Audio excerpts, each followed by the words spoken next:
Siblings channel. இது வீட்டிலே செஞ்ச நெய் எப்படி செஞ்சு பார்க்கலாம் வாங்க. ஃபஸ்ட்டு சூடு பண்ணி ஆற வச்ச பாலில் வர ஆடையெல்லாம் தனியாக எடுத்து வச்சிடலாம். அந்த ஆடையை எடுத்து மிக்ஸி ஜாரில் போட்டுக்கலாம். அப்புறம் நம்ம அதை நல்லா அரைச்சிக்கலாம்.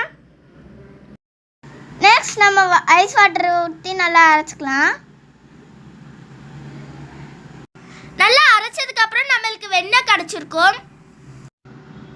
அந்த வெண்ணெயை நல்லா பால் மாதிரி உருட்டி நம்ம அந்த இன்னொரு பாத்திரத்தில் தண்ணியில் போட்டுக்கலாம்.